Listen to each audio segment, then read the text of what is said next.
Ooh. This is the greatest thing I've ever owned. I've heard you talking about that in the podcast, and I'm like, I'd love to know more about it.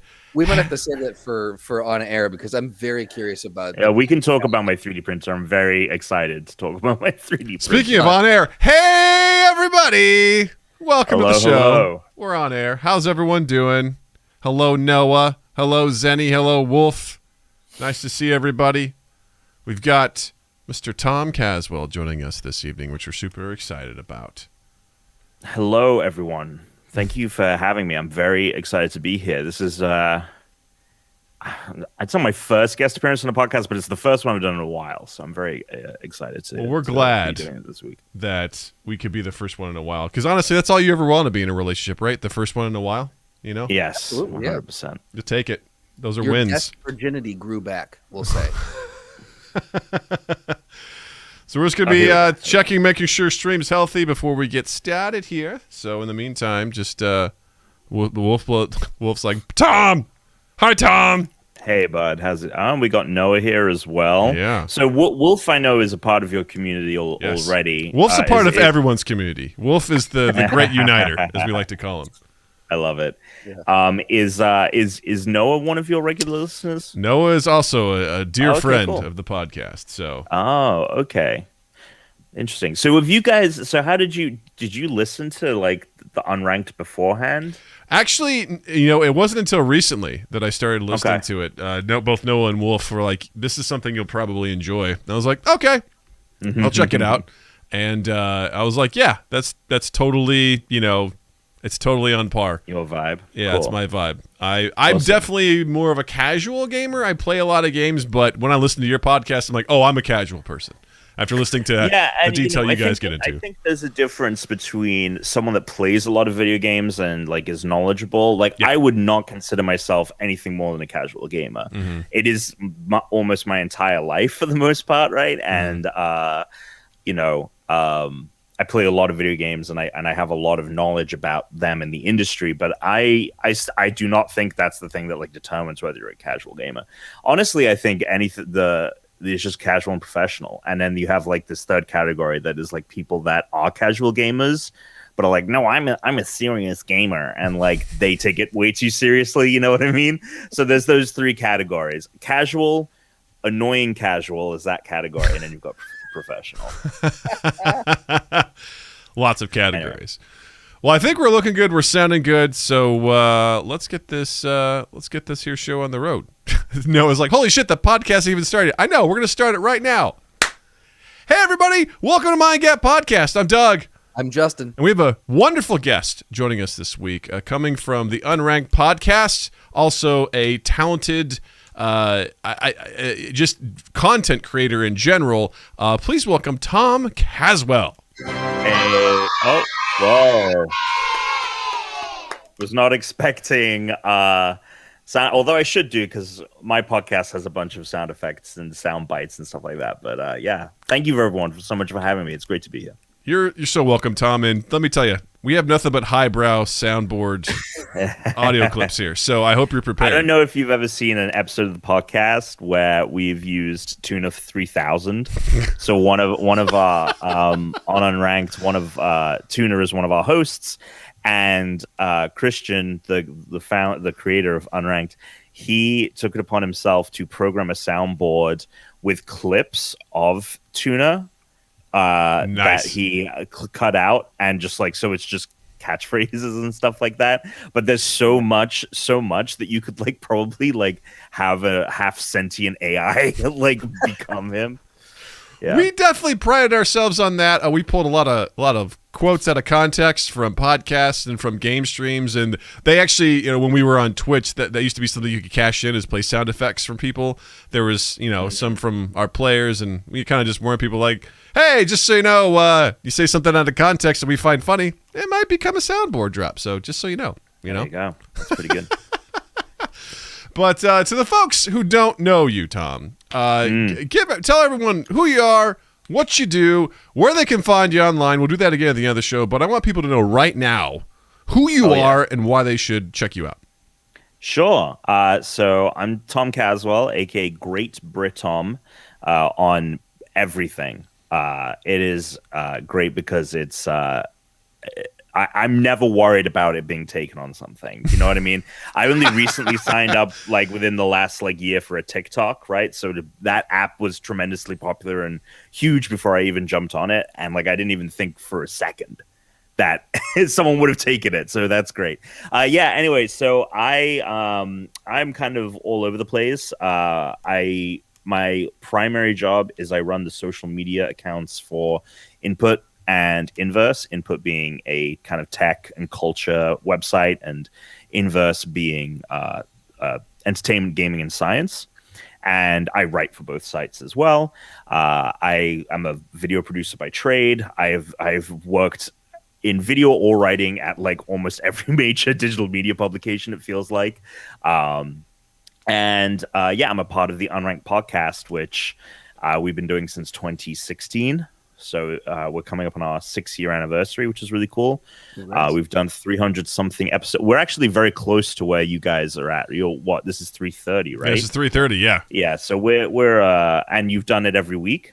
Aside from like 2 or 3 weeks, we've pretty much been pretty consistent with it, yeah. Yeah, so we've been doing it for just a little less, longer than you guys have.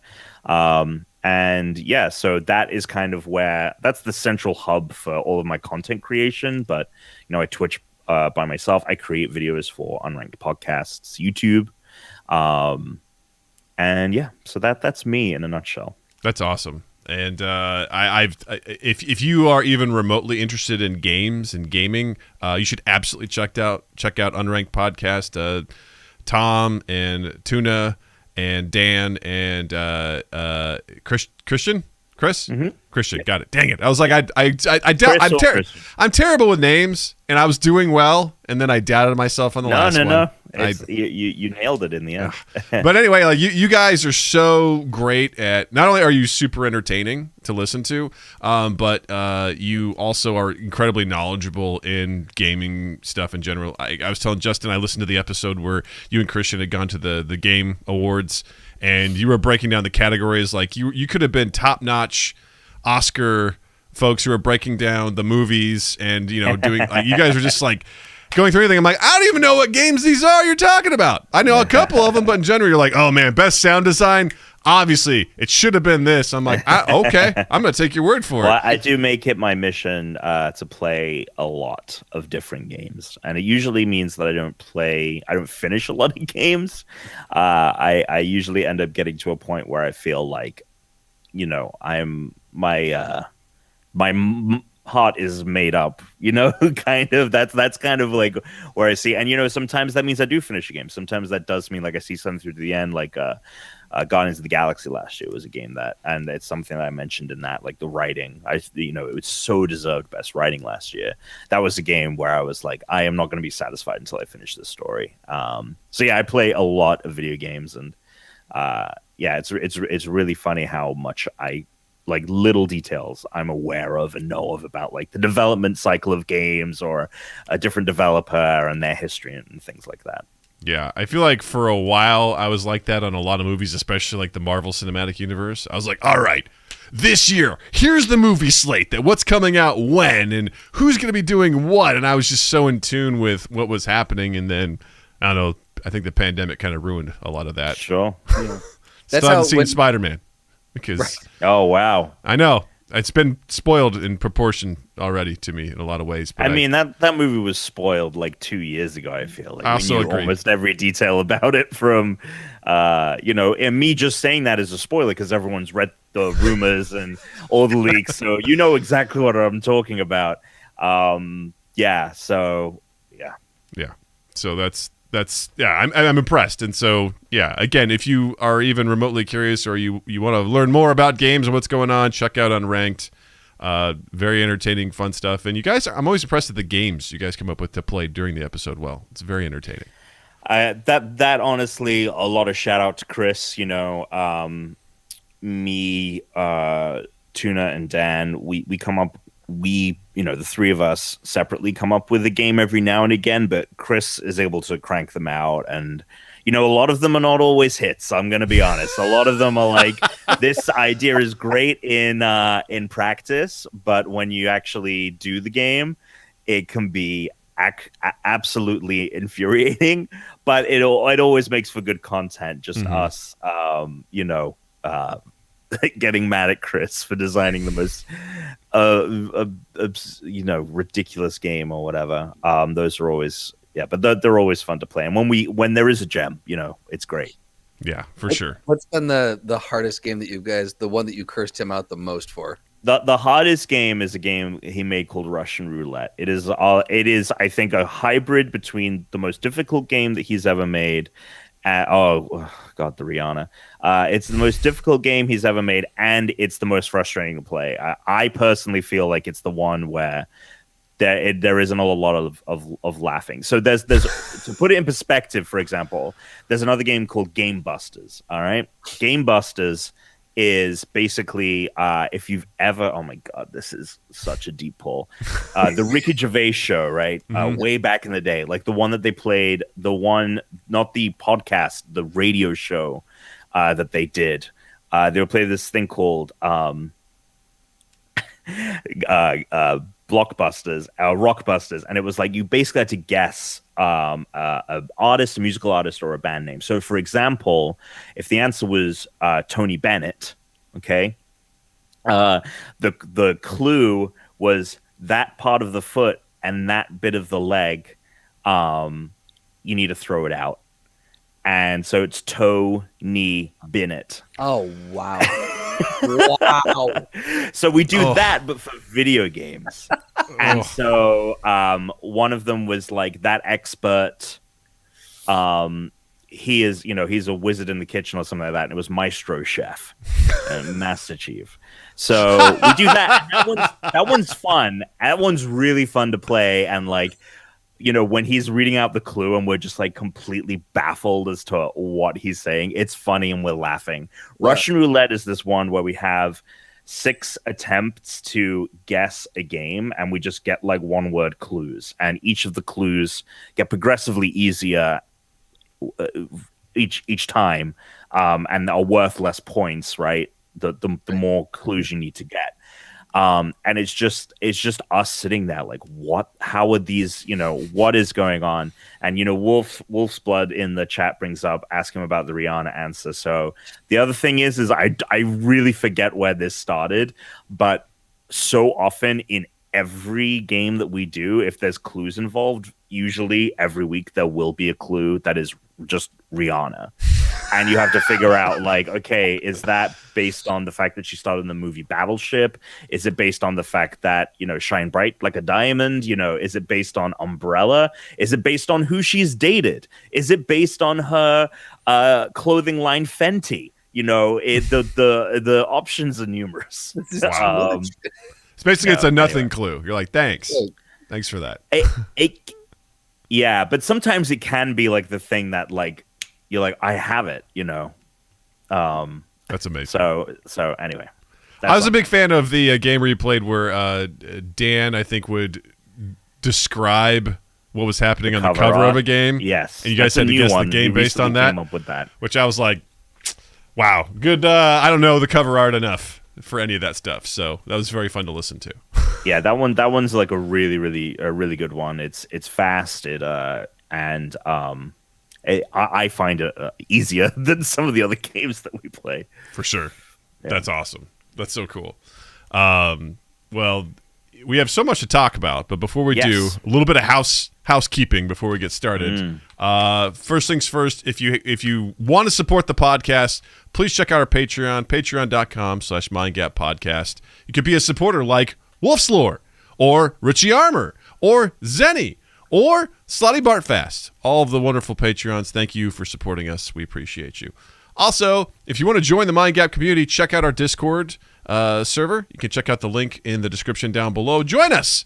Be part of the cool people like Wolf's Lore, like Noah, like Zenny. Meet all of us. Hang out with us. Play games. We set up game nights. We have a good time. Come hang out with us.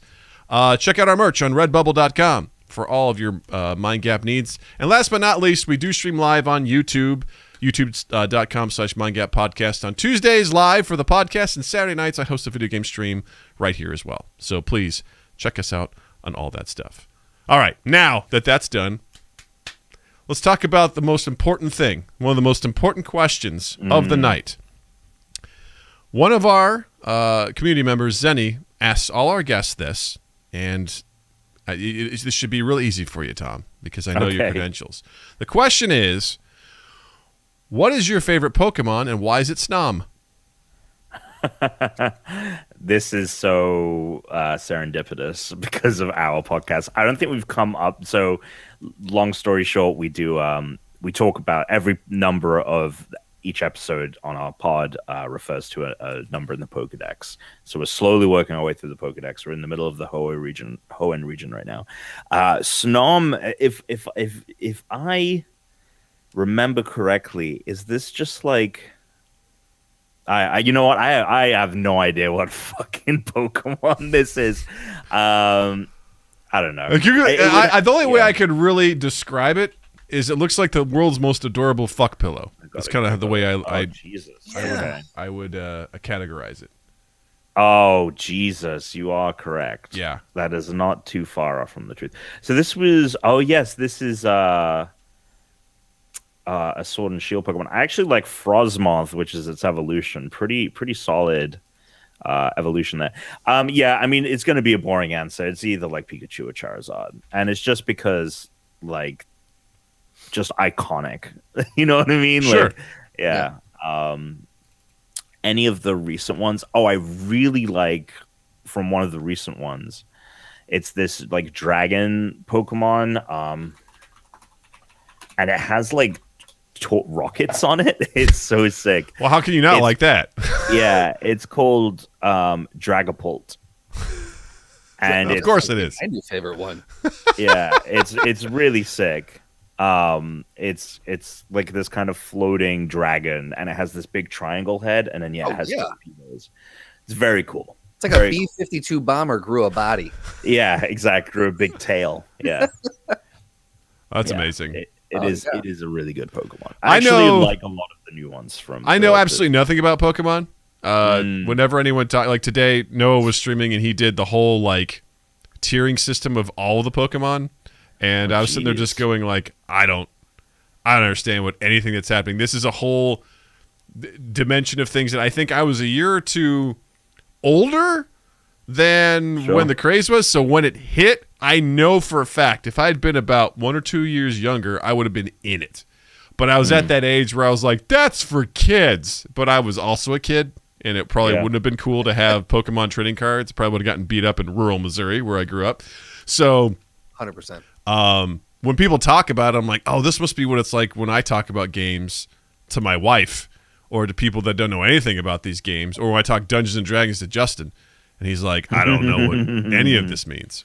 That's not originally, yes, but that's changed now. Because I keep talking about it, and slowly, bit by bit, you're wearing me down. A little bit of it's sticking there, so you know. Yeah. I have no resistance to D&D anymore. I've given in. I'm like, sure. Good. Great.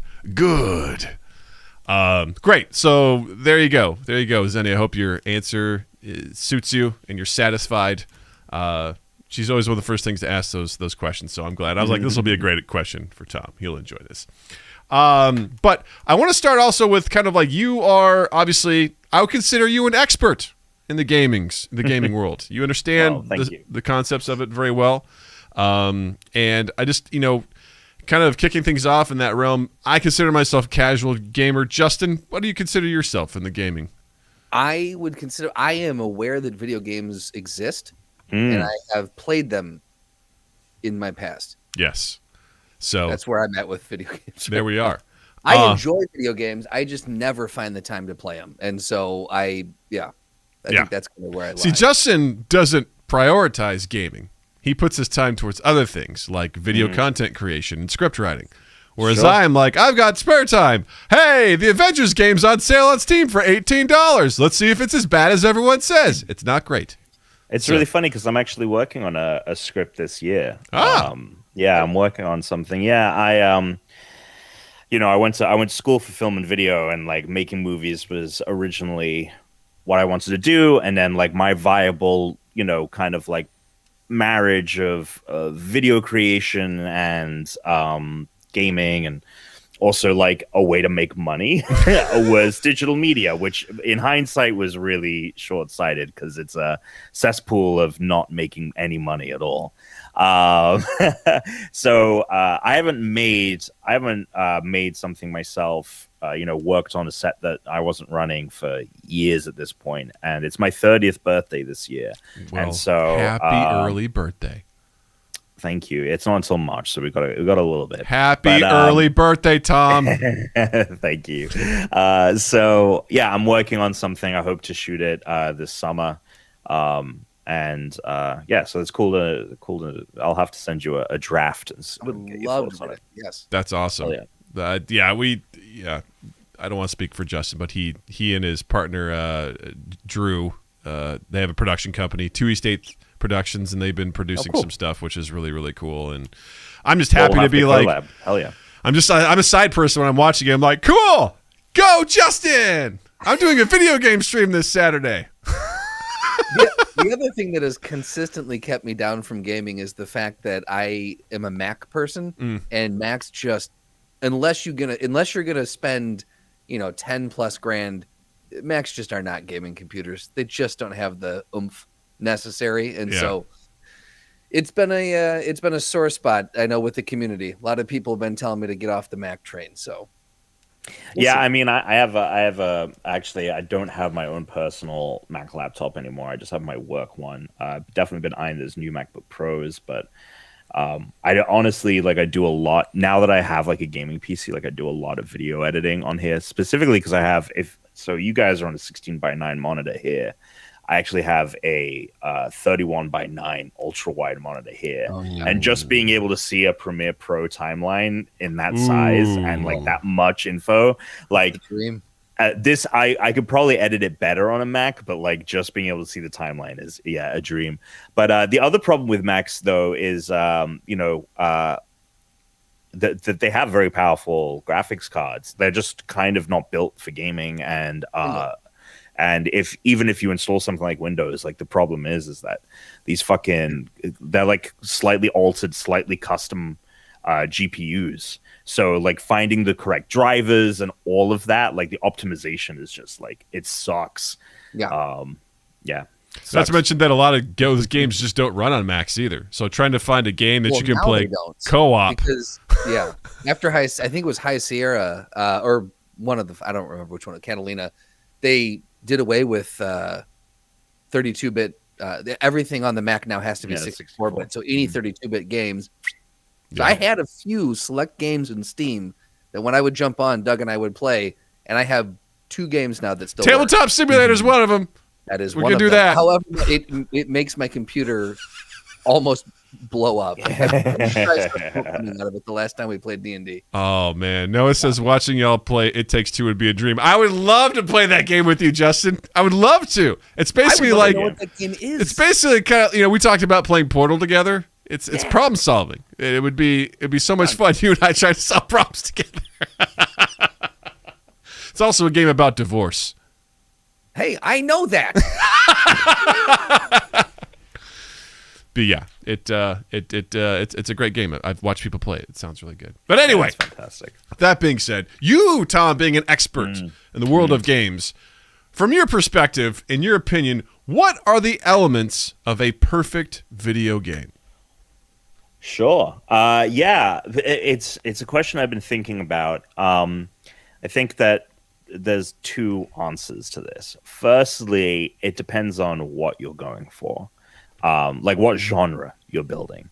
And I think, depending on the genre, it defines kind of what the traits are that you're going for. So if you're going for a first-person shooter, the gameplay has to be, the strongest aspect to it. There are some really great first-person shooters with some really dumb as shit storylines, and it doesn't really matter, right? Because the gunplay and the gameplay is so much fun. On the other hand, if you are going for like a third-person action game, For example, I'm replaying Horizon Zero Dawn right now in preparation for its sequel, Forbidden West, coming out next month. Long and short of it, if you don't know about it, it's basically a game set in the far-flung future. Humanity has collapsed, and we're basically in a caveman, Neanderthalic-like state. But there is all this leftover machinery, specifically robot dinosaurs. So you have, this mixture of all this, and it's a big open world. And this is a game that we played on stream the other day, and it was because I just wanted to jump in because I remember kind of feeling that the game felt very clunky. And going back in, it really is. Like the animations, the facial animations are really bad. The character doesn't control as well as you'd like them to. But the story just like pulls you along.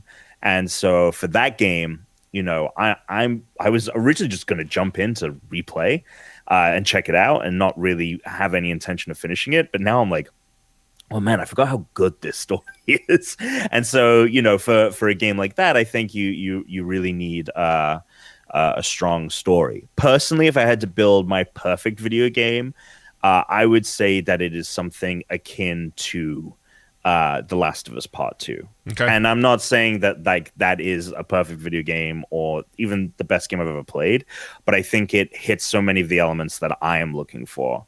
A really strong, interesting, complex story. I really like third-person action games. And then the other thing is I just don't have as much time for these amazing open-world games that I just love to lose myself in. And I feel like that game does a really good job of being very linear, but also not feeling like I'm just walking through a specific corridor. Like I can explore here, there's something cool to see over here, and that like it's not an open world by any stretch of the imagination, but there are like side things that you can find and upgrades that you might not come across if you just mainline it. God of War 2018, I also think is very similar in that vein, and maybe I should have gone with that because I do think that is like a perfect video game. I don't think that game has very many flaws at all, and I'm very excited for the sequel this year. So yeah, if you're talking about in terms of what aspect needs to be the most important, right? It depends on the game, but I would say something akin to a God of War is, to me, the ideal of perfection. That's awesome. So you mentioned like first-person shooters in particular. You said, can you think of a first-person shooter that actually had a really good story? Is there one that stands out to you? Because I feel like nowadays a lot of those are all about, let's have good, fun gameplay and let's get to the multiplayer. Yeah, I mean, I think with recently, I think that all of the Halo games, for the most part, have been of at least a minimal quality of good. Even the lowest ranked ones, like 4 and 5. In fact, Halo 5 Guardians, historically, the most derided of all the Halo games. What it does with some of the characters and where some of the characters go in that, I actually find to be really interesting. And so I've been very excited for Infinite, and that is a game. Talking about gaming perfection, I find it struggling at times because they decided to be like, cool, we're going to make this open world, which is a lot of fun to play, but it does get in the way of an actually very interesting story. And so if anyone has been, looking for something like a first-person shooter with a great story, I do think that Infinite is one of them. I think that the Wolfenstein games have been, Wolfsblood actually just mentioned them in chat. Wolfenstein, New Colossus, and New Order were fantastic.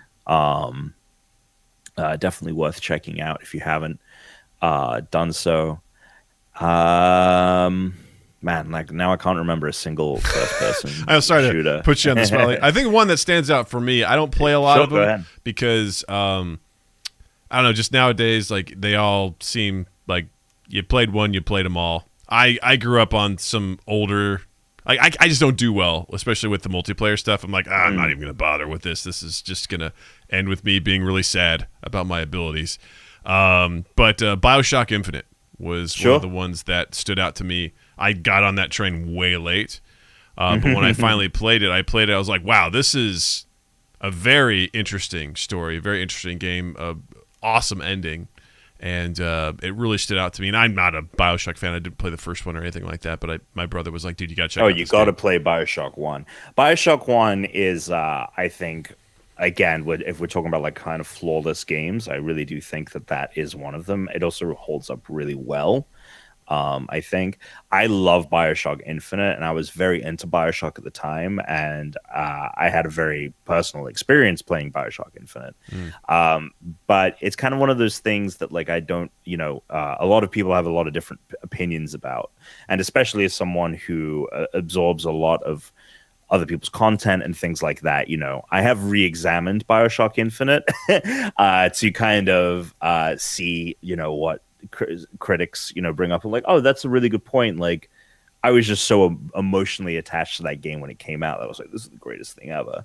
So but I do not feel that way about Bioshock, and I don't think anyone really is out there like disagreeing that the original Bioshock isn't a masterpiece.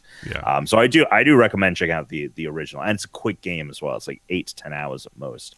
So that's not even bad. for someone who's not super into gaming, I have heard throughout my years, many people refer back to Bioshock as being one of, like, it's like a cornerstone game in the history of gaming.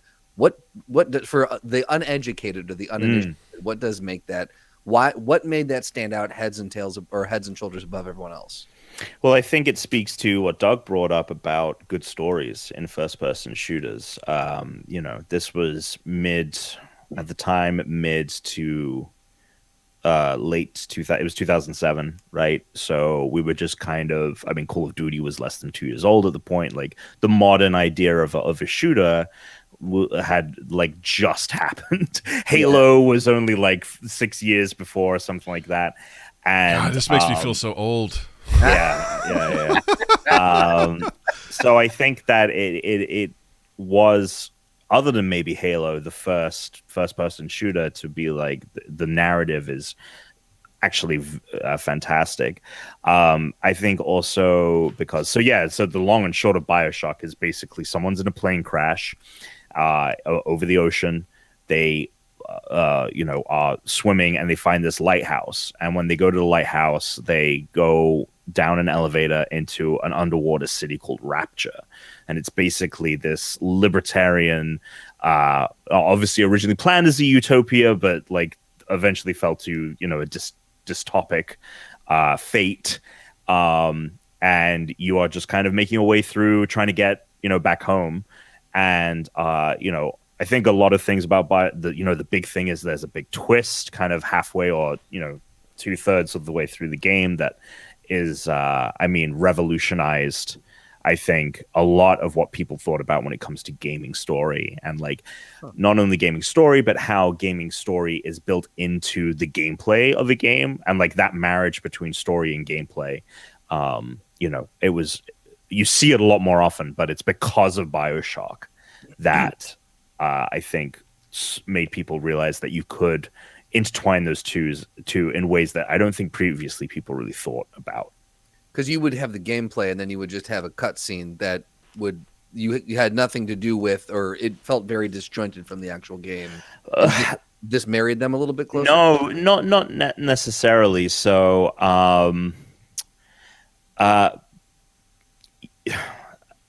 I'll try and be as light as possible on spoilers, because I do think it is worth experiencing.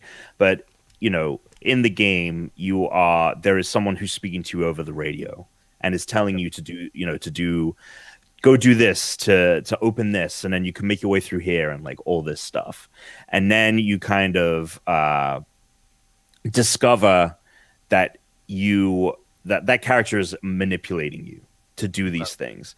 And from a gameplay standpoint, as a player, you realize, like, you were doing those because that was the purpose of the game. That was the purpose of the gameplay, was cool. This is my objective and I have to do it. And they use that like, objective based actions, and they intertwined it with the story and like why your character's motivations. And, so I won't say much more than that. I may have already given away the goose. It is also very old. So like, it is 15 years old. Wow. It is the 15th anniversary of Bioshock this year. That's wild. But yeah, so it's not it's more than just like, you know, here's a cutscene, cut, we're going back to gameplay, because I feel that, like, you know, something like God of War is doing something. I don't know if you know about God of War, the 2018 remake. It's all one shot.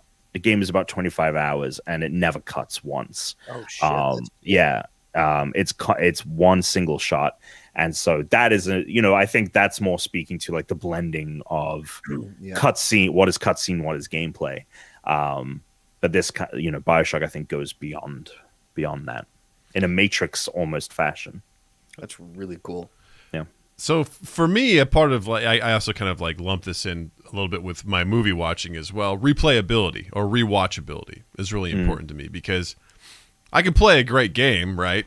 But at the end of the day, it's like I don't want to play and be like, well, that was a one-timer now because I know how it ends or I know what it is. And I'm also not talking about collectibles. Collectible games can go fuck themselves. I'm not here to be like, collect these 300 things, eat shit. I don't want to do that. There's nothing I hate more than getting into a game and seeing something. It's like, I can't get that. It's like, oh, you don't have the right power yet. You got to come back in a couple hours and remember that this thing exists and where it is so that you can get it, so that you could be whatever. I'm like, eat shit. The Arkham Knight games, like, man, that was the worst. I hated that.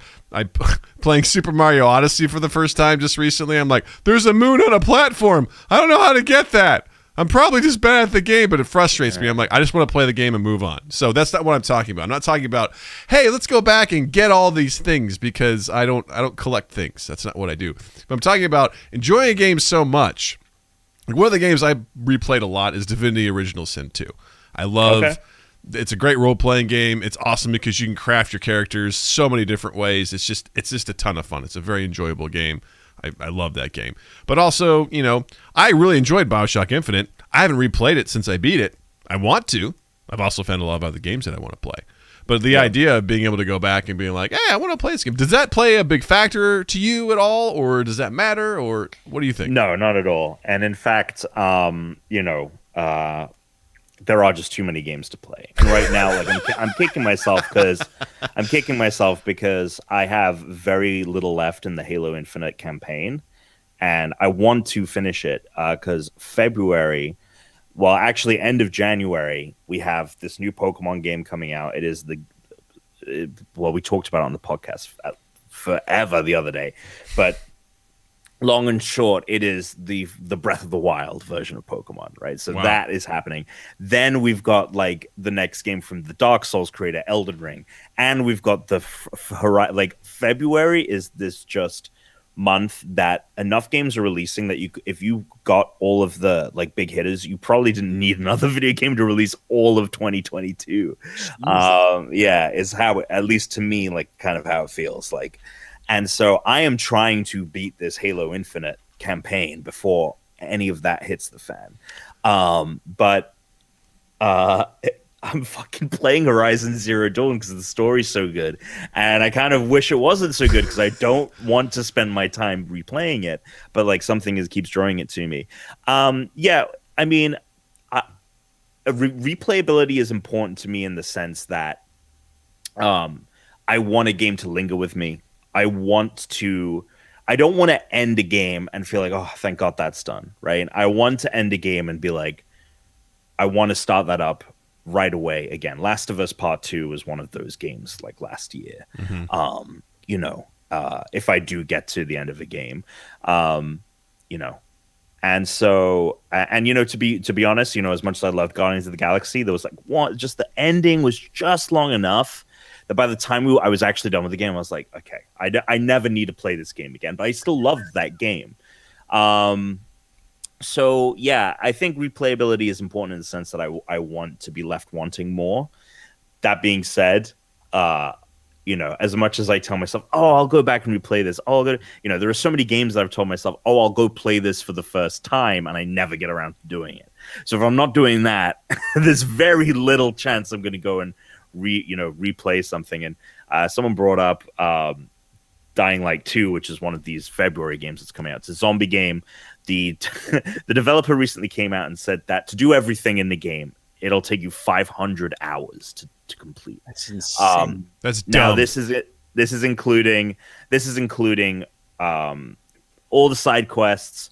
Also, that game has multiple endings and different paths you can take, so it's also including replayability in that sense, right? Like, you know, replaying and taking a different ending and stuff like that.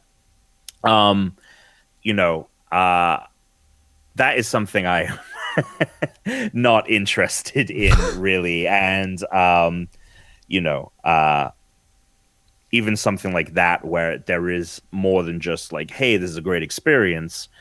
Games saying, hey, you can have a different, you know, you could go take a different path or what have you.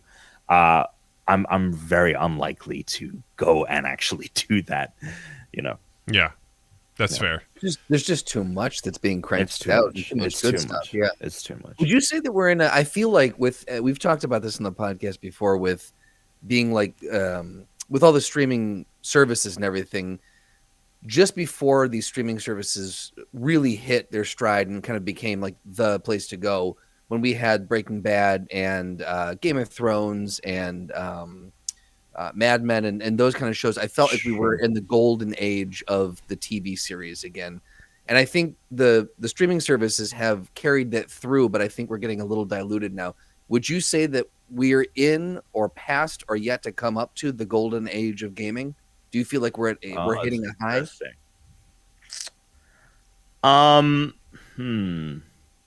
Just based on how much shit. Yeah. You know, That's really interesting. You know, I never really thought about it. And, you know, what's really, you know, if you look at a bunch of other things, like golden ages are like usually like the first, right? Like it's usually like, you know, like if you look at something like comics, right? Like the eras, right? The golden age era is like the, you know, 40s to 60s. When those are coming out, and then silver age is like 70s and bronze and so forth. And so I've never really thought about the golden age of gaming. I think that there is a ton of stuff. Like, yes, there is more stuff in contention for greatness every year. Right. But one of the cool things is that, yeah, you know, At No Arena says we're in an indie golden age, but actually that's really interesting because I feel like that is an easier one to answer when we're talking about indie games specifically. And I was going to bring up indie games when we're talking about like just overall golden age, because we are in an age where, you know, you have indie games, right? Games with like one person just making it that are up for contention against the God of Wars every year. And so I do think we are in kind of a golden age there where the ability to make video games is, you know, greater than ever, you know, creating art assets, you know, coding things. You know, we have these games like Dreams where they are video games that you play on like your PlayStation to make other video games. And like people can play your games in the game. So, you know, and that's where I think like it's hard to compare to something like TV because it's hereditarily technology based, right? Games advance with technology. Not to say that TV doesn't, right? You get cheaper, easier ways to shoot something, right. But you know, you're really looking at it from a standpoint of you know, quality of script, right? As a screenwriter, you know, like screen, you know, you can have a really shit looking movie, but if it has a good script, you know, it's good, right? And right. It doesn't work the other way around. Whereas with gaming, you know, there's all this technical stuff that goes into it, and you know, built and accessibility to that. Although, you know, now we have iPhones to shoot films and stuff. So anyway, it's a complicated question. But At No Arena brings up something. He says we're in an indie golden age, and I actually don't think we are anymore.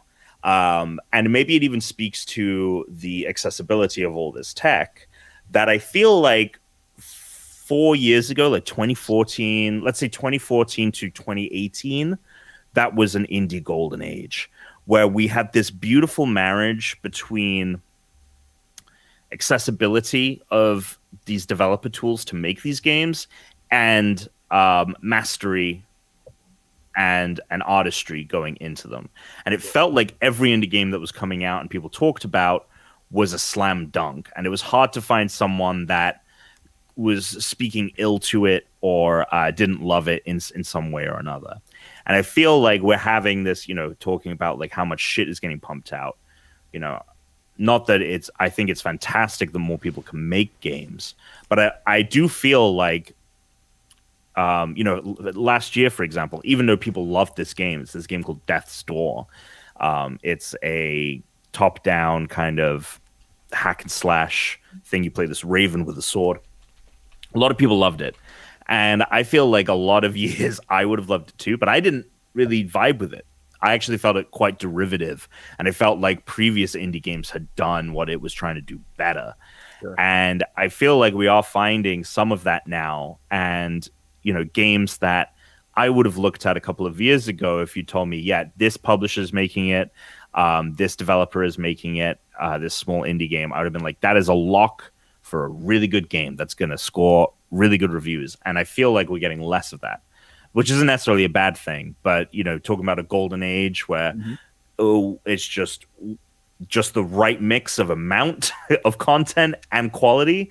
I think we've passed that when it comes to indies, especially, for sure, and definitely in AAA. So yeah, I think that I think the parallels that you can draw between film or TV, any sort of video production in that realm with the iPhone and with it's similar in the sense that it's become you had these gatekeepers you used to have to go through, and you had to rent really expensive equipment, and you had to know how to cut actual film, physical film, and the barriers of entry just were so high. And now with things like this, and the 13 now has cinema mode, and it's getting so much easier to make it look like what the big dogs used to do. And I feel like it sounds like, at least with indie games, because the technology is becoming, I could sit here and I could bang out. I know nothing about video games, and I could probably download some software that would allow me to bang out a game, and I could just throw it out there,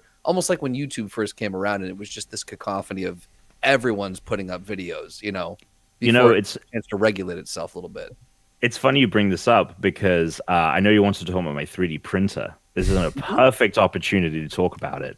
I love this thing, and it's because it's speaking to exactly what I feel like we're talking about.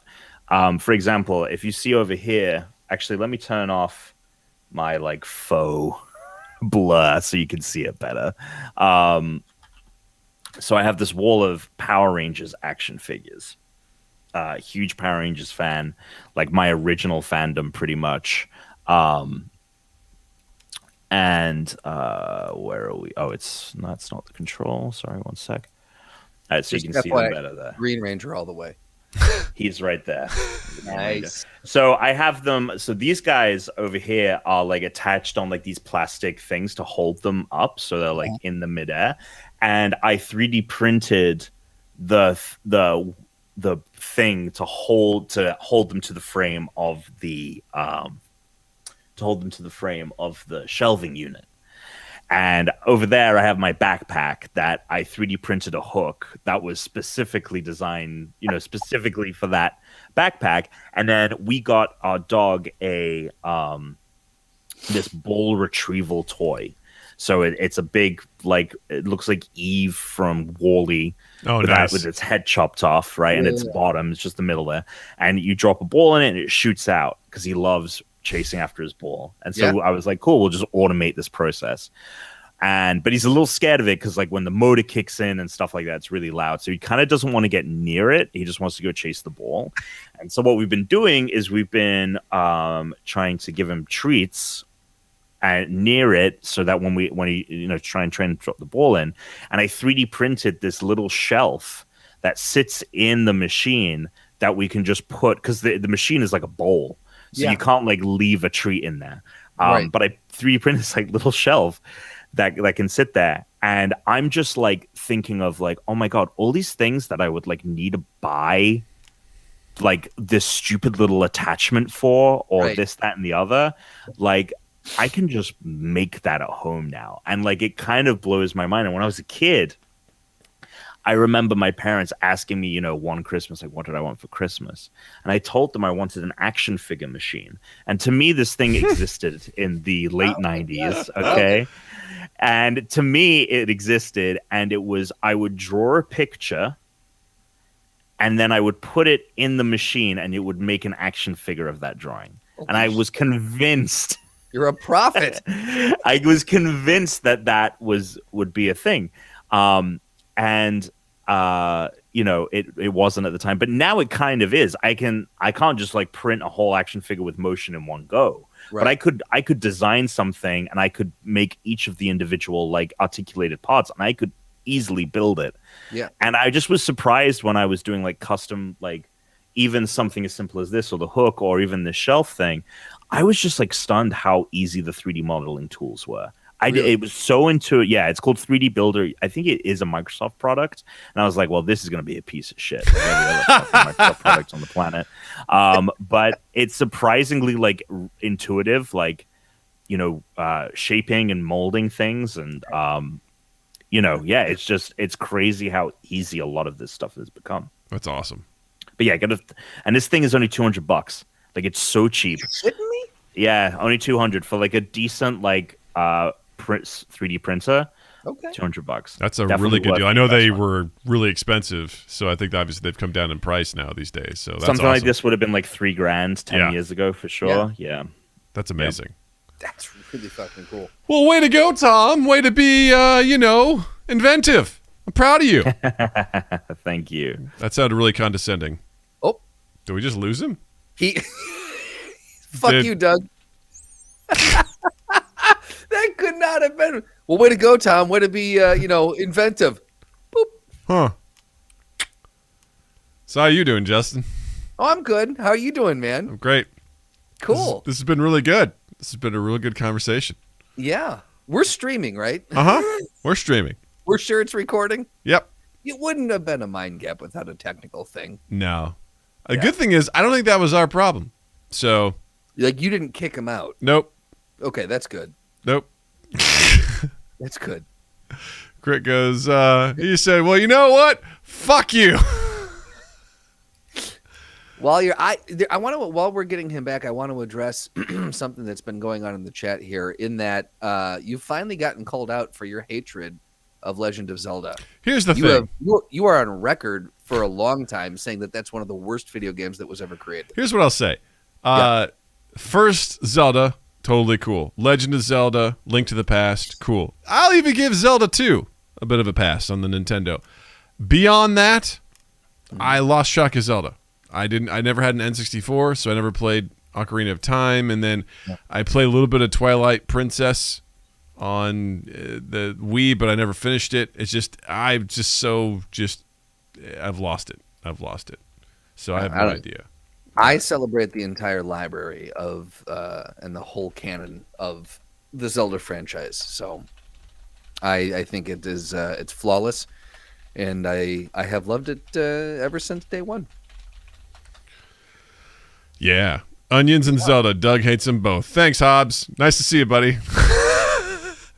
Does he know he's gone? I just sent him a message on you don't know if he knows he's gone. On Discord. Yeah. So what about the one in Switch? We talking about the one in Switch. What do you feel about that, Doug? Talking about Breath of the Wild. I haven't played it. I heard it's great.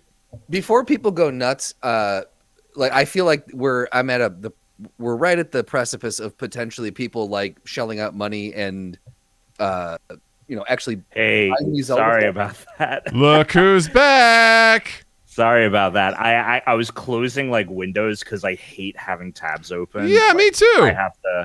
I have to like execute them when they crop up, and I accidentally closed out of this one. It was surprisingly frustrating trying to get back in. No anyway, sorry worries. about that. It's totally fine. It was actually pretty perfect because it sounded like I was being super condescending to you, and then you just like pieced out. And I'm like, oh, my bad. After Doug said, "Oh, well, good for you for being so," and you're just like, boop. Like, oh, can you imagine? Was not a fan of that compliment. I mean, that sounds like if I'm not mistaken, that's going to be a clip for this week. I think that's just going to be, that'll be a good one. So we'll talk about it later, but please, just for the chat, don't send me any Zelda things. We'll talk later about why. Don't buy me anything, says please Justin. don't waste your money on that. Well, as we're kind of nearing the end of the show here, as we start kind of heading towards the wrap-up stuff, I wanted to get your insight on some stuff that's happened on Twitch recently, over the last couple of days, which involved some of the more high-profile Twitch users streaming copywritten stuff that doesn't belong to them on their streams. The bigger one was Pokimane. Was just straight up streaming Avatar: The Last Airbender on her stream, just straight up episodes. Another one, Disguised Toast, was streaming Death Note. Hassan was streaming MasterChef, and we've talked about his copyright claim turned out to be false, by the way. Oh, really? Yeah. So they Twitch said this was an incorrect copyright claim, and that it was just some random person that made the claim versus like Fox, you know. I have thoughts and opinions on this. Sure. We've talked about piracy in the past, and I fucking hate this. I hate that people are doing this. It drives me nuts because this is also a really bad thing for Twitch. It was like when they were doing before with their music. Speaking of that 3D printed hook, it just fell off the wall. Was that the hook? By the way, guys, good quality stuff comes out of this. It's all good. Don't worry about it. I've just when Twitch was like totally cool with people just playing music during their streams, right? In fact, they were encouraging it. They're like, use Spotify, play music, and then finally, someone in the music business was like, "What are you doing? You can't play our shit on your streams." That's interesting. So you are not. You are for stricter copyright law, or at least stricter copyright enforcement, and not being able to share content. I'm a stick in the mud. I'm lawfully good when it comes to this, where I'm just like, listen, you don't own this stuff. You can't just play it like that. I did a brief stint as a music investigator for the American Society of Composers, Authors, and Publishers, where I would go into bars and clubs who were playing music without a license, and I basically would rat them out because that's how cool I am. Yeah. But I'm a big, admits he was a narc. I was a total narc. I was a music narc. But I grew up. My original passion was music. I wanted to be involved in the music industry. I went to grad school for it. It's working out great. I really cared a lot about that, and I was a user of Napster back in the day. Prolific use of that. But I realized also I haven't created a lot, but if I did create something, it would really bother me if someone just took what I created and then just used it. And in worst case situation, like the music industry, exactly. Or if they just exactly like that, and that's my thing with it. Mm-hmm. We're gonna have very diametrically opposed views to this. Cool. And so look, I will say this. If like for example, an example of very uncool taking someone else's content and reusing it is what we're seeing with artists' art being stolen in NFTs. Oh my god! Stealing people's artwork, putting them up as NFTs, really fucking fucked up. Because outside of whatever, I do not want to get into an NFT conversation right now. But however you feel about those, put that aside. But artwork like that, not only are you posing it as this is an original that I have made and I am profiting off of it. Usually it's just a one-to-one thing. It is someone's artwork.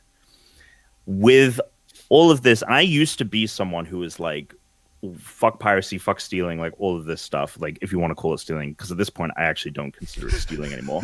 Because the thing is that it's the music industry that has stolen the work. It is the entertainment industry that has stolen the work from the creator, not because that they, the creator unwillingly entered a contract or something like that, but they have you by the balls so much that, that the percentages, an artist has to make on something like Spotify before they see any amount of money. The people, the producers of and creators of, MasterChef or something like that, they're getting paid very well. but the people who are actually making the content are not. And on top of that, especially when it comes to Twitch, and going back to that, like say Unranked Podcast, right? We do Patreon content like you. If someone was putting that out there for free, I would be pretty upset because, it's not like it's bringing in a ton of money, but like we are creating it. It is our thing, and there is no third party leeching off of that involved. So, there's a difference between that, and I think streaming something that is owned by Universal Music Group or is owned by Fox. Secondly, the other thing is that regarding the usage of it on Twitch, I feel like it falls under something called fair use, a very broad definition of fair use.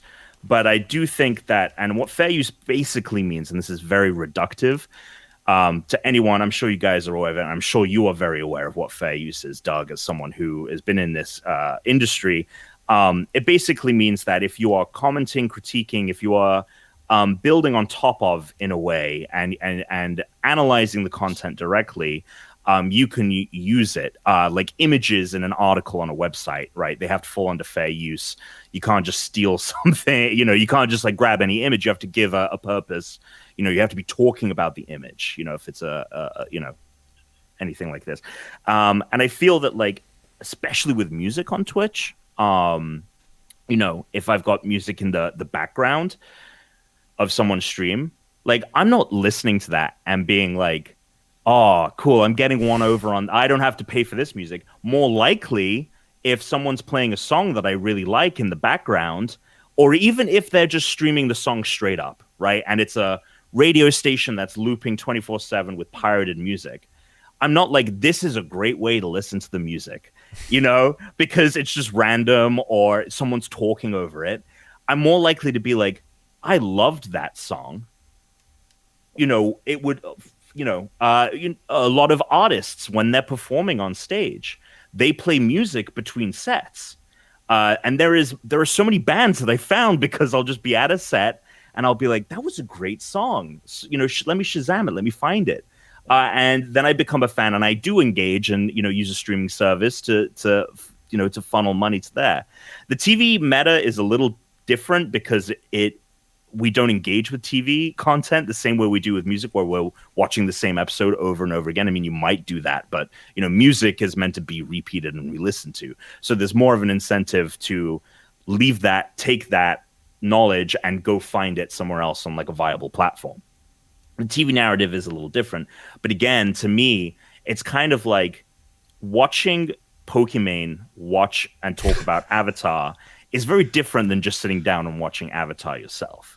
And especially a show like Avatar, if I was watching Pokimane doing that, I would be like, I'm going to stop watching Pokimane doing this, and I'm going to just go watch the show because of the merit of and the quality of that content. The other, sorry, I'm just rambling here. No. But the other aspect of it, so I don't actually really see a problem with it, because again, it's not like it's the creator of Avatar who is like, or any of the writers that worked on that are like, fuck Pokimane. It's Viacom, it's this company that has people that run it that make tens of millions of dollars, who are protecting IP for the sole reason of making a bigger profit and making more money, to enrich themselves by tens of millions of dollars. And that motivation makes it very hard for me to care about anyone breaking copyright. And then on the flip side, the reason that I'm kind of more for it, not that like I'm going to do that or I think everyone should start doing it, but I kind of like the idea of Twitch streamers like testing the waters, right? Like we had it with like the hot tub and pool stuff as meta that happened, right? Of like that. What is acceptable here, and kind of pushing the company to be, yes or no on like what is good to go. And so I kind of like that rebellious nature of it, of like tempting fate. And now the one downside I feel to it is that people are talking about like smaller content creators, jumping into the narrative, the meta to try and get views, and then getting screwed. I definitely understand that argument. The other thing though about that argument is that I don't think it's true. I don't think you are getting smaller streamers getting penalized. Maybe medium streamers who have, quite a big following that might attempt it. But I'm telling you right now, if I just put like my TV shows on my Twitch would never find it. And Twitch would not give a damn and wouldn't actually send me. No one's going to copyright strike me. So the only people big enough who I think are going to get copyright stricken are also like insulated enough that like Twitch isn't going to ban them because they make the money. Pokimane makes Twitch so much money. She's never getting, banned. And if you're small enough, like you're going to get away with it. My friend was talking about how like there's this Twitch channel that just like has for, I don't know at this point, but for months at that time had just been playing movies on repeat, just different films. They didn't do anything about that. And the opening of my, the opening music for my Twitch stream, like the 10 minutes where it's just a video sync stream starting, it's a remix of all of Daft Punk's music. And Twitch hasn't done a damn thing about it. But again, I don't think anyone is there, like everyone that has noticed that music has been like, what is this? And I'm like, oh, it's this remix by this duo, and people have gone and checked out their stuff. So that's just kind of where I fall on it. Nice. Justin, What do you think about it? About what? There's a lot covered about specifically on Twitch or pirating in general. Well, kind of like based on the situation, if someone's streaming, TV shows, because that's the thing too, is you mentioned transformative stuff, Tom. Pokimane is not doing anything transformative. She's literally sitting there watching the show, and other people are watching her watch the show. So it's not like not Mystery Science Theater 3000ing it. She's Nope. not commenting on it and making jokes or anything like If that. anything, she might be reacting like, "Oh wow," or whatever. But there's not like she's not pausing and being like, "See, the Marxist angle here is that Ba Sing Se is really, a cover for, communist Russia or whatever." She's not like trying to break it down or anything. She's just watching it, got a cozy blanket on, watching it, just streaming it, and it's like, watch me watch this show. Look, you and I align a little bit when it comes to the concept of like pirating and being more like the part that I don't like is when it's unfair for the people who have created the content, the artists themselves. Like sure. I think they get dicked, top and down, left and right. It's just when you're an artist, you're spreading your butthole and saying, "Come on in," like you get dicked. I do agree with Tom in the sense that it's the company, the record labels, the production the people at the higher end. They're the ones who are really profiting off of this, so they're dicking the artists just as much as anyone else. I, from a personal standpoint, have never really had an issue with pirating. I say, play the music on your stream. I don't really give a shit. If you want to sit and watch TV and someone watches you do that. Cool. You've got enough charisma to get people to sit and watch you watch TV. Go for it. You do what you got to do. It doesn't bother me from that perspective. Like if someone were watching, was it Pokimane? Mm-hmm. Yeah, Pokimane. Watching one of our films, hopefully they would go, "Oh, I actually liked what was in the background." When I'm not looking at the streamer. Let me go, find that kind of to what Tom was saying. So I think that I think that's more where I'm aligned with is like, it really doesn't bother me. If I personally am losing a shitload of money, that's where I'm going to start getting bothered. And it's really funny because Hassan, being one of these Twitch streamers that, again, his copyright claim was found to be just not actually made by the copyright holder. So he's gone back to doing the reactions to MasterChef. And the other thing with the MasterChef one is it's not like the episode that's airing live then and there. It's like older, seasons. Like Avatar: The Last Airbender been out for as long as Bioshock has at this point. Those creators now have their own studio within Nickelodeon and Viacom and are making untold amounts of spin-offs. So it's not like that show is at risk of not having an audience. It has an audience. It's had a huge audience for a while. But the other side of it is that, something that Hassan talked to, because I'm a fan of his content, is the fact that like a lot of people on YouTube take his content and repackage it and make channels where it's clipping him out. And that was actually how I found him. It was one of these fans of his that made their own fan account with his content. And then I was like, this is great. I'm going to the source. And I became a fan of Hassan's content. And now I watch primarily his YouTube because I think that whoever he's hired to edit is doing a much better job than a lot of these like fan accounts are. But he does 8 hours of streaming a day. I do not watch all of it. I just watch the clipped out stuff. But there are some things that pop up where I'm like, oh, he didn't clip this out, but one of his other fans did. Let me go watch his thoughts on this and him talking about this latest thing that, he didn't put out on his own channel. And so I do feel like there is like a symbiotic relationship there where, and those channels make money. Some of those other fan channels are actually like partnered with YouTube. And like people have their careers based off of him, free content that they, he is happy with them taking, and they make money. Plus people become fans of his and then go check out his stuff. So, and especially with music, the TV thing is different for sure. But like, I'm never like, listen to someone talk, there's music in the background, and being like, this is the best way to listen to this song. And I'm never going to go, look up whatever band it is or what have you. Yeah. No, you make a good point. I think there's definitely something to be said for discoverability, right? Like, I've gone on YouTube, listened to music, heard things and bought an album, based on the stuff that I've seen and whatever. And there's something to be said for having a source that you trust recommend something to you and be like, oh, cool, I've never heard of that. Maybe I'll go check it out. I think at the core of this, the crux of it is, you're absolutely right. Like, Viacom is the one that's set to lose out on this, right? Because they own the property to whatever this is. But my issue is that I think it's more just a fundamental concept of like something that you made and you own is being used by someone else without your permission. And that's, it's a multinational conglomerate, gross corporate entity. If you take that out of it, the core of it still rubs me the wrong way.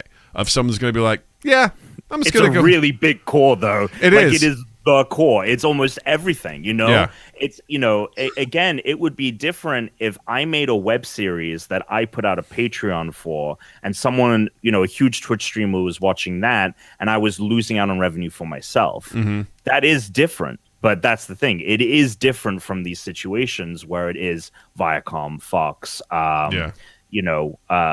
Funimation. And those, I don't think you can remove that element from it because it is almost the entire point. Jervis does bring up a good point about when an artist in the chat, for people listening later. So, what about when an artist says someone is using it for something that doesn't align with their values? Like recent artists complaining about politicians using the music unlicensed for their campaigns. This is where, like, as much as I am like, go for it, I understand why we have copyright laws, because if we start, unfortunately, this company is run on a really bullshit system of like, well, there's precedent for that in the past, so we just need to keep doing that, as if like we haven't undone so much precedent that has been set by this country. So if it's like, cool, yeah, like Hassan can watch MasterChef, so Trump can use, Billy Joel's music for this campaign rally. Unfortunately, like in a legal way, like shit like that would happen, and that's really fucked up. Here's the thing: is like when it comes to stuff like that, who used? I think it was Trump who used like "Eye of the Tiger," and like that artist was like "fuck you" or whatever. I mean, like if that person wants to come out and say like, "Fuck, do not use my music or I will sue" or whatever because of a moral thing. Again, I think it's a different situation, and I think there is value to that. But at the same time, it's like, all right, if Trump is using my music, I'm probably a millionaire artist anyway, or have, that one time that it's playing, you know, I think almost the message of like, I do not approve of this going out is the point in a situation like that, rather than like, I'm missing out on royalties or, you know, you didn't pay for that play. You know, anyway. Yeah. So that's No. my take on that. I think that's a little bit more where I line of that. I feel less. I don't mind when I hear like, oh, you know, Fox or whomever or BMG went after this. They're suing these people for streaming this or doing whatever. That's where I'm just like, fuck you guys, because you know you didn't make this. You just you put the money up to put this music out, but you got your money back from that. You didn't make this. You shouldn't dictate where it goes from that point forward. I think if the artist sounds off on it, that's where I'm a little more like, if an artist comes out and said, I don't want anyone using my music to stream, then I'd be like, cool. So that's probably, we'll nix that. Like if that artist were to come after a streamer or say, hey man, cease and desist, or I'm going to draw a lawsuit up against you, that I would be way more on board with than big companies. Because if the copyright claim is coming from the person, that is definitely different. And then the other end of it is that, you know, for example, when I was doing the talking about, you know, on my latest stream, and I'm actually going to put up a VOD of the experience at youtube.com/Unranked Podcast. But it's me just talking about the games of 2020 and what my thoughts were, and like, am I excited for them, vice versa. And, you know, I had music just playing in the background, and it is a royalty-free, you can stream this thing called Stream Beats, which is made by this guy called Harris Heller. Love him. And his whole thing is the Hassan thing, where it's like, use this, because every time like you play it on Spotify, like I'm getting a little bump, and like people are finding the streams, the songs and all that, and like he's building almost this next stage of his streaming empire off of Stream Beats because of the revenue that he's pulled in from that. And, you know, one of the things that he brought up, which I think is also very pertinent to this, is that there is no workaround for people to pay money, right? So you've got people, you know, playing off of Spotify, right, feeding into their stream, right? So it's only counting that one play, that one, you know, song play for that person. It's not counting for the thousands of people listening to it while someone else is talking over it. But you know, if the industry and Twitch were to come together and figure out a solution where it's like, cool, you want to play music on here? Here's a subscriber, here's a streaming subscription, and it counts for a certain amount of plays. It's a little bit more premium, but probably if you're using that, you're at the point where you are raking in enough money from Twitch to offset that cost and that be useful to you. But it's just kind of like the system being like, fuck you, like we're going to shut you down, and not providing a solution that ultimately would be beneficial for everyone involved, would be beneficial for the music industry, would be beneficial for streaming services, would be beneficial for Twitch for them to have a solution. But right now they don't seem interested in actually like doing any of that, and more just like figuring out ways, like the fact that video games, you know, and again, video games, copyrighted content. True. Like technically shouldn't really be able to, you know, by the law, by the precedent, shouldn't be able to do that. But the fact that like Guardians of the Galaxy has a streamer mode that takes out all of its amazing music because it's got all of these, you know, it's like the movies, right? It has a 30 track list soundtrack of like the best 80s hits that are awesome. And that you can switch a mode that takes that music out and it puts in like generic, we made this for the game, you are allowed to stream this. Like that built into a video game is a very stupid solution to that problem. And it's a Band-Aid. Just points out to some of the ridiculous aspects of like copyright law. Yeah. And the way that it is treated and handled. Like it's, you know, because it's me talking over the characters, talking over the music. But if I don't turn that toggle on, I'm screwed. You know what I mean? Like if I'm a big enough streamer where I get a hit. So it's just like, come up with a solution. Like it'll make you guys money. Businesses are so fucking stupid. I agree. I think a collaboration is the best thing. If people were to be like, hey, listen, I don't want you doing this because this is mine, but what if we found a way to partner where we can find a way for you to stream this stuff that we own, because people want to see it. You want to do it. We all benefit. Let's figure it out. I think that's a much better way to do it. I'm all for it. Agreed. Yeah. Well, since you're in the headspace of doling out really practical advice to giant conglomerates, I feel like this is the perfect time to segue.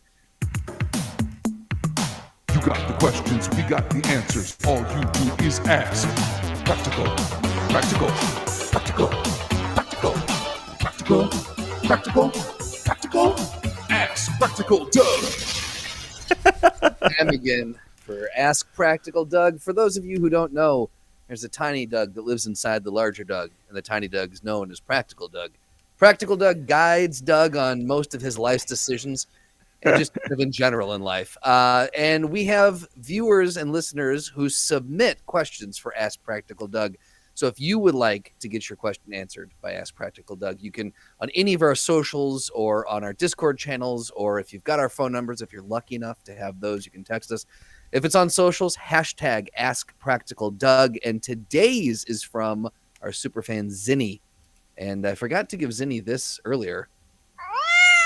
That's for you, Zin. What is your take, Practical Doug? What is your take on hats? Solely for warming purposes or for fashion as well? What a great question, Zenny, and thank you for asking. As a man with clear hair, hats, like see-through hair? It's just I have hair. It's just it's clear. You know, Okay. you just can't see it. That's why I tell my daughter all the time. She's like, "You don't have hair." I go, "Yeah, I do. It's clear." Kids are dumb. Hats are important to me because when it's sunny, it protects it from getting scorched. When it's cold, my head gets cold really, really, really quick. So it's very practical use for me. It can be fashionable too. Hopefully it is. I grew up, with a dad who was a farmer who was like, put this on. It'll keep you dry in the rain. And then it's the most gross abomination thing you can imagine, but it works. I'm like, it could definitely be both. I would prefer it. A hat in its core is practical, but there's nothing that says it can't be fashionable. No. I mean, I never really worn a lot of hats, but once my hair went clear, I definitely had to. It was a rookie move to be outside in the sun without a hat. I was like, well, this is going to be bad. I'm going to have a scorched head. So, yes. How about you guys? Do you wear hats? Are you hat connoisseurs? Tom? Well, we're firmly in beanie season right now, for sure. Which is a level of, I would say, leaning more on the functional side. But that being said, I think especially with the especially in this pandemic era, right, we're seeing comfy core, right, being this thing of like, you can be stylish, you can go out in a nice pair of sweats, right, partnered maybe with a sweatshirt and a beanie. Like that is now a great look. And so I feel like the beanie has crept up on the fashion scale of it. That being said, personally, I only really wear hats for a practical reason. I have quite a big head. I think most hats look kind of ridiculous on me.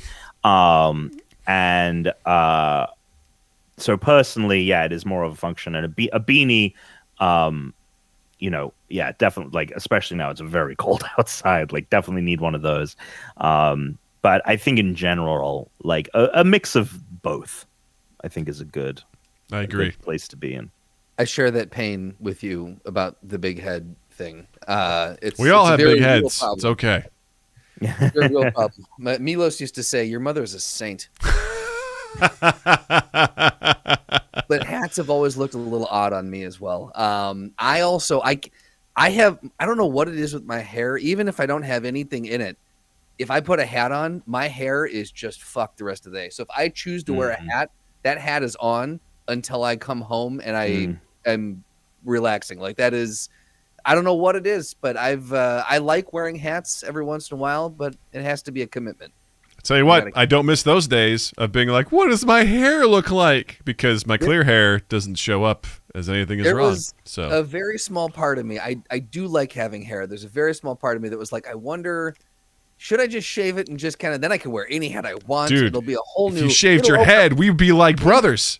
Well, and then they put that, the filters on instant media and social media. That works. The filters are getting really good, and so there was one that showed you what you look like if you were bald, and I look just like Doug. That's so funny. Yeah. So I did it, and I sent it to Doug. I said, "Hey, man, are we related?" And then, yes. It turns out we are. We did a blood test and everything. My sister sent me a photo recently that was a similar thing, but it was her with a beard, and she sent me a screenshot. And she was like, "People have said my whole life that we look alike, and I've never believed them until now." Until you put on the beard, and now you're like, "Now I see it." Yeah. Yep. Well, there you have it. It's amazing how much just a little bit of hair can change your look, though. Oh, 100%. It's wild, yeah. But there you have it. Hats, both practical and fashionable. And now, the Throwdown. Welcome to the Throwdown. All right, Doug. All right. What? This had to have been changed in the middle of us talking. You think so? I feel like there's no way that this is just super serendipitous. Well, if you're not familiar with the Throwdown, it's essentially an opportunity for fans of our podcast to put together two things that enter a ring of death and only one can leave. And here we are with our two for this week. Justin, hit the drum roll. You got it. This week's Throwdown is Tommy Oliver, the Green Power Ranger, versus full DC overpowered Batman. Now, Oh, that is so funny. Very, very funny. So I'll say this much about. So, but they said the green, because this takes you to Tommy Oliver's page, and you've got to choose old Tommy, human DT, ninja, green, white, red. So I'm going to click on green. We're going to go with that. Oh my God, that is so much. Yeah, he's been a number of Rangers. You've also got to think about Lord Drakon, an alternate universe Tommy, who was introduced in the comics, who never... So in the comics, he's evil at first, or in the TV show, right? Evil at first, under Rita Repulsa's spell, and then gets freed and becomes a good Ranger. Lord Drakon, an alternate universe version of Tommy, who never becomes good, and basically ends up ruling the planet. And gets all of the powers from all of the Power Rangers through time and space. So if we're talking about him, I feel like it's game over for Batman. Well, I feel like any character that can summon a giant robot, has a significant advantage over an overpowered Batman. Batman may have EMP abilities or some shit like that in his back pocket, but physically. Because, again, we're under the assumption, too, that these two don't know the battle's going to happen. Because if you give Batman prep, there's probably something he could come up with. Yeah, and that's the thing about Batman. When they're saying full OP Batman, like with this is Batman post-Flashpoint that we're looking at. And there's base Hellbat armor and God of Knowledge, which is that true OP Batman, or are we just doing the base post-Flashpoint Batman? Is the God of Knowledge thing when he sits on the throne and knows about who the Joker is and shit? Is that what that's referring to? I didn't know he got a power boost from that. I didn't either. Yeah. Yeah. Well, that character is a tier 9B, Doug. Batman pays his taxes. The Power Rangers don't pay taxes because they're meant to be teenagers in high school, so they don't have an income. There are in fact, if you think about it, Power Rangers, right? Driven by the youths, right? Yeah. Donating their time and experiences for the common good versus a capitalist billionaire. This really is a dichotomy between socialism and capitalism right here. I don't know. I feel that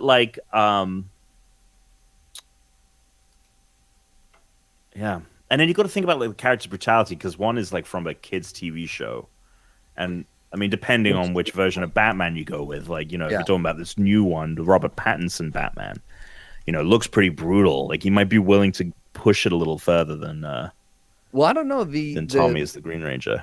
So we have a council of elders that decides these throwdowns, and what they've okay. indicated to us is they're saying full DC OP Batman. So I'm assuming that this is God of Knowledge Batman, and I mean he is definitely in true DC fashion. They have straight OP'd him. So I mean, yeah, his speed is massively hypersonic, massively faster than light. Catch that, Tommy. His lifting strength is unknown, overpowered and threw Superman and resisted the pull of an artificial black hole. Jesus, striking strength, but wall class. He can break a wall, apparently. So I love how the council up to solar system class, punched woman hard enough to send her crashing into a wall. Can trade blows with Superman. Solar system class? Who makes these things? I part of me loves reading this stuff out because it doesn't make any sense. His striking strength is solar system class. Incapacitated new gods like Godfrey and Calabac and made Darkseid bleed with a punch. I don't know if you're following what's going on in the chat right now. Oh, there's a straight up. The council may have tore itself asunder. Like a riff has happened. Yeah. This is. Oh boy, they're really going to the council's having trouble. Do this. Let's try to bring a little bit of. He has normal human weaknesses. Refuses to kill unless absolutely necessary, and is reluctant to use firearms due to childhood trauma. So, I mean, is the Green Ranger is he known to kill? Is that his jam? Is he willing to do that? Shoot out of some putty patrol. Here's the thing. If we're going up against this God of Knowledge Batman, I do think we need to be talking about alternate universe Tommy Dracon at his height. And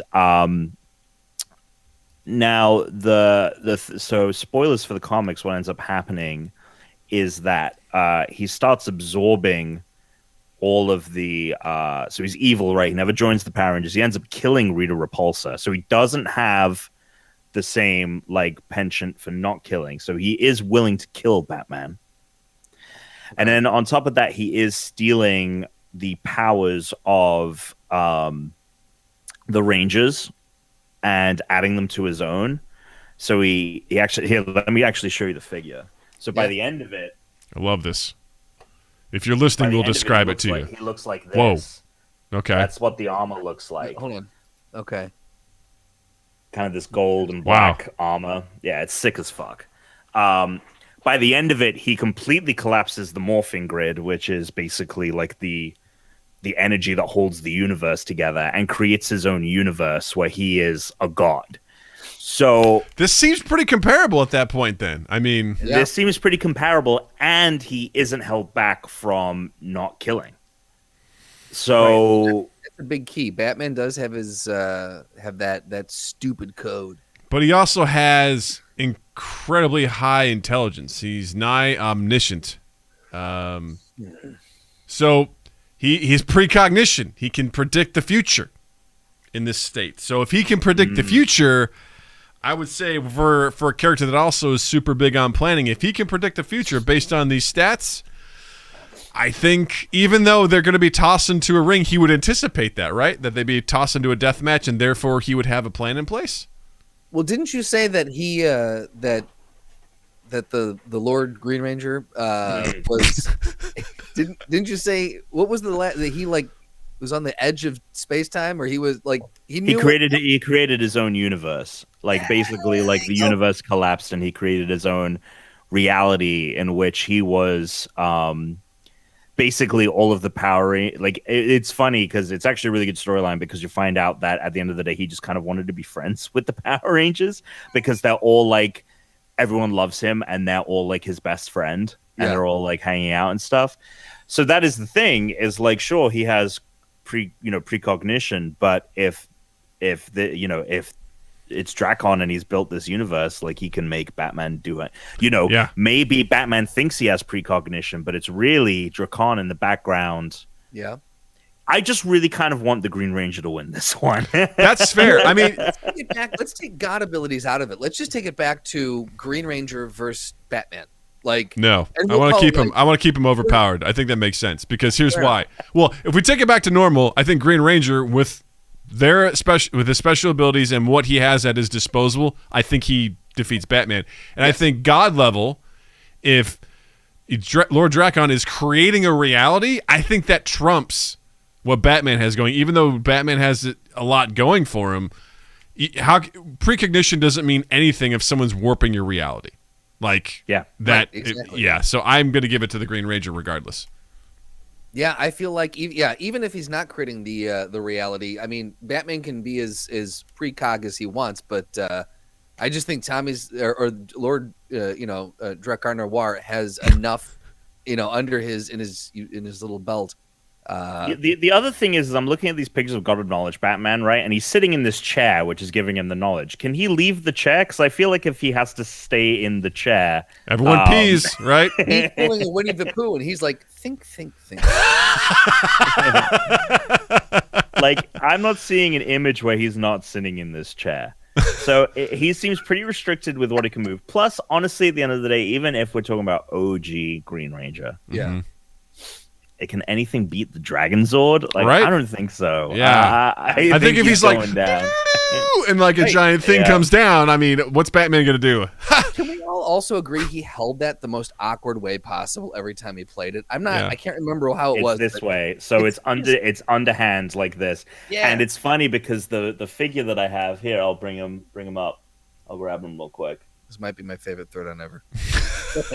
we've got visuals here, guys. And if you're listening, fuck you. OG Green Ranger. And yeah, this actually, the hand on this one has the flute fingers, so the fingers are actually in play.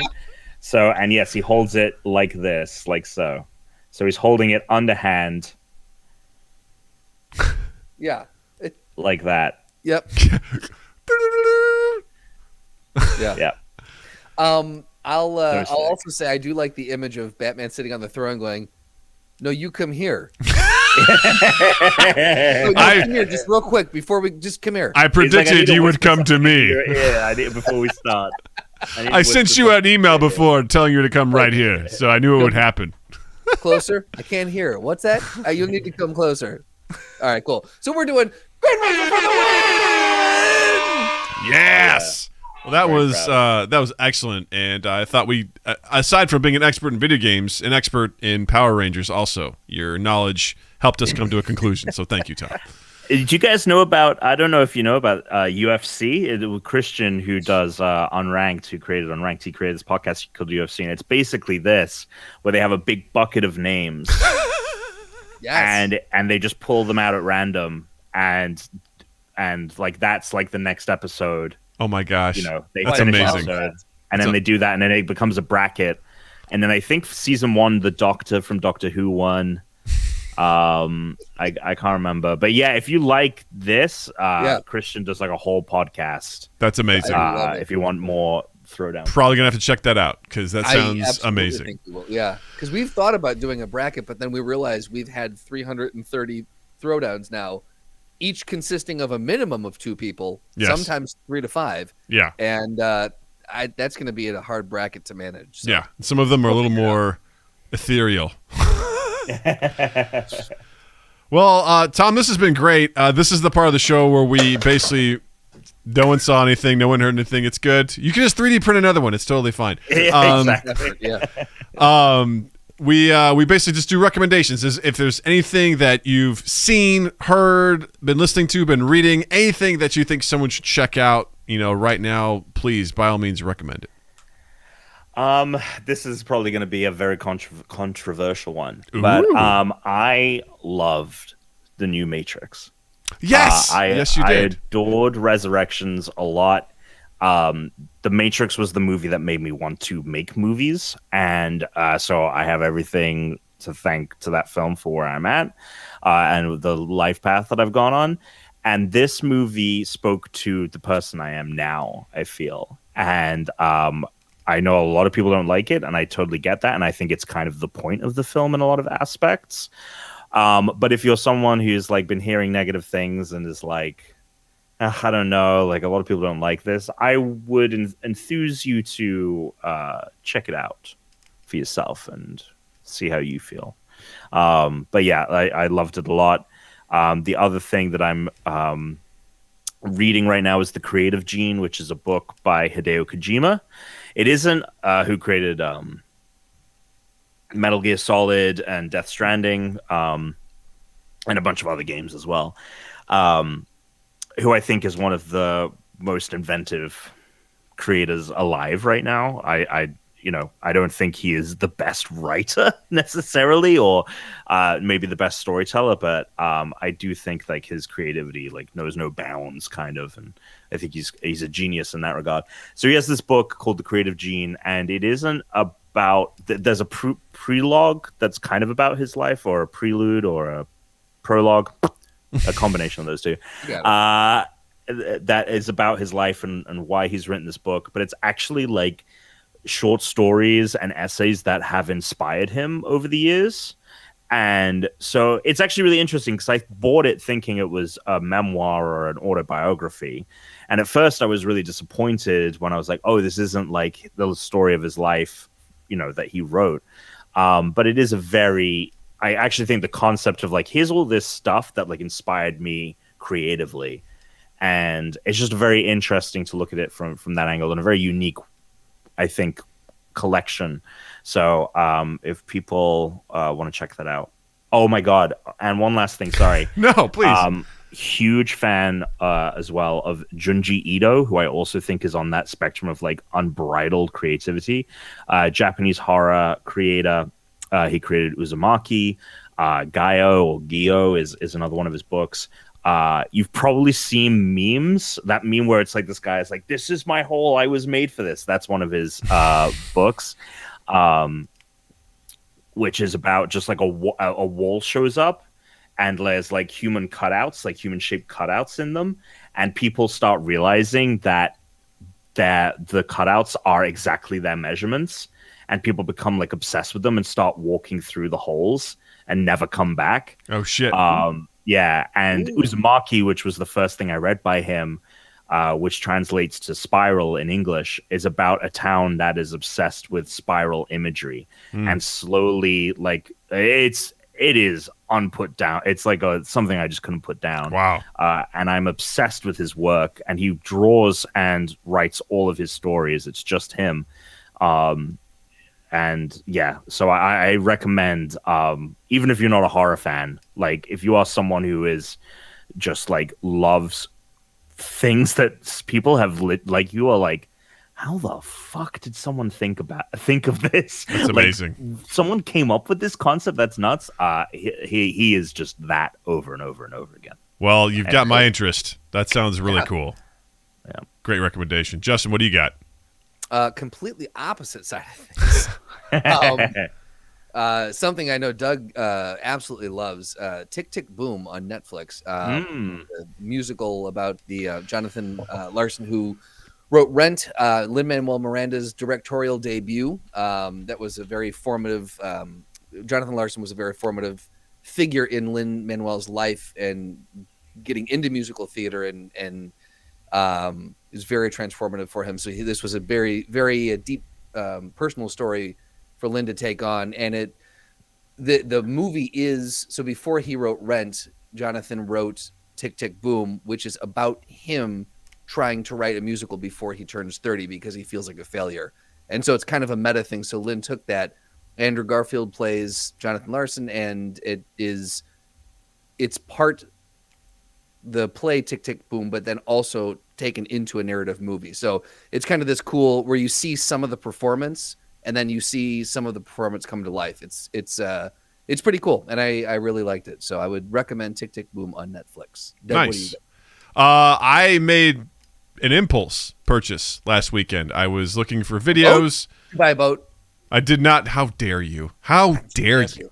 Boat is a depreciating asset. Don't buy it. Now, I was going through the movies on iTunes. I like to go like every weekend to see if there's anything on sale. And I saw Ghostbusters Afterlife, not on sale, just straight price. And I was like, you know what? I'm going to take a risk here. I'm going to buy this. I bought it, watched it with Natalie and Jill. Natalie fucking loved it.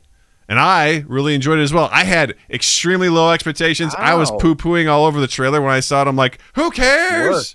Who cares about Ghostbusters? Like, I don't know. It's just one of those things I was just being grumpy about. I'm like, the trailer did not grab me at all.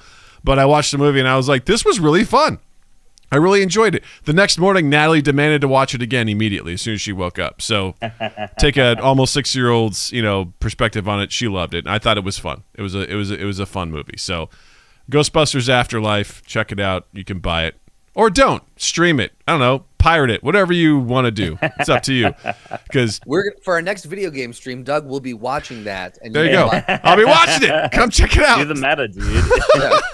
I'll do the meta. Tom, this has been an absolute delight having you on here, man. And thank you very much for having me. We'd absolutely love to have you back. I feel like we could talk to you forever and ever and ever. So this was so much fun. We almost did. We almost did. Before we go, please, once again, tell everyone where they can find you and what they should watch. Yeah, definitely. So you can find me primarily, I would say, at twitch.tv/GreatBritom, GreatBritom. That is kind of the thing that I would love people to go follow and check out, and it's the thing that I love doing the most and want to grow the most. But please do go check out the Unranked Podcast, and it's YouTube, youtube.com/Unranked Podcast. And then also my writing and stuff on Input and Inverse.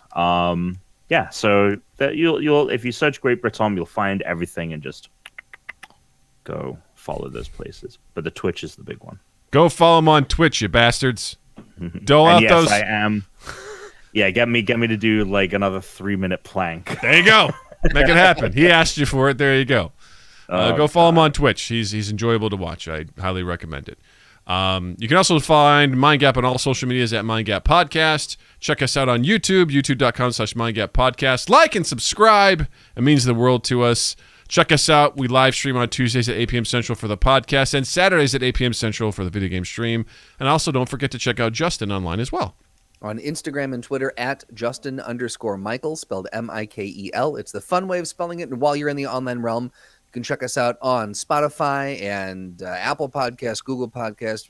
Basically, where do you listen to podcasts? You can find us there. Subscribe to us, rate, review, like, all those things. The big one is sharing. Please, if you like an episode, copy the link, share it out to some people and say, hey, I like this. I think you might too. That goes a super long way.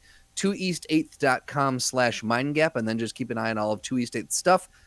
February 1st, we are dropping Life and Debt of a Liberal Arts Major. It's finally coming out, and we're continuing to move forward on the feature film this year. Yay! Super exciting. So go check that stuff out. Once again, Tom, thank you so much for being here. Thank you. Sorry, thanks. No, you're good. No worries. And with that, I'll say, Justin, thank you. Douglas, thank you. Chat, thank you. Listeners, thank you. And you all have a dandy fucking week. And that's the podcast. Thank you all for hanging out with us. Thank you, chat. You guys were lively. Especially my favorite part was during the Throwdown, where there was a... Oh. So you guys were looking at a website or something that had stats and stuff? So usually what happened, we used to spend a whole lot of time at a production meetings trying to figure out, well, it used to be Justin would just think of it on the fly. And then we were like, well, why don't we think of these beforehand? And we would spend probably an extra 30, 40 minutes just trying to think of a Throwdown. And then our Discord mods were like, we'll take care of it. So we don't know what it is until it happens. And then we go and they send us links to this fandom website that has these insane tiers and descriptions of what they can do. And I have more fun. I enjoy it and I get angry when I'm like, I don't know what any of these tiers mean.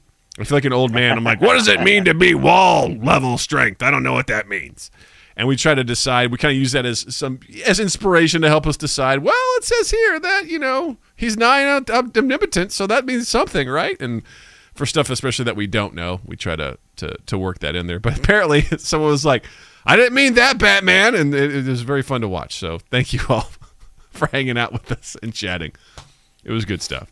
Yeah. So thank you all for hanging out with us. Crit, thank you. Noah, thank you. Slotty, thank you. Jared, thank you. Wolf, thank you. There was someone new that popped in here. Black Wave 54, thank you. Zenny, thank you. All of you, you're great. We appreciate you. And we'll see you on Saturday for the video game live stream. So thank you so much, and we'll catch you all later. Bye.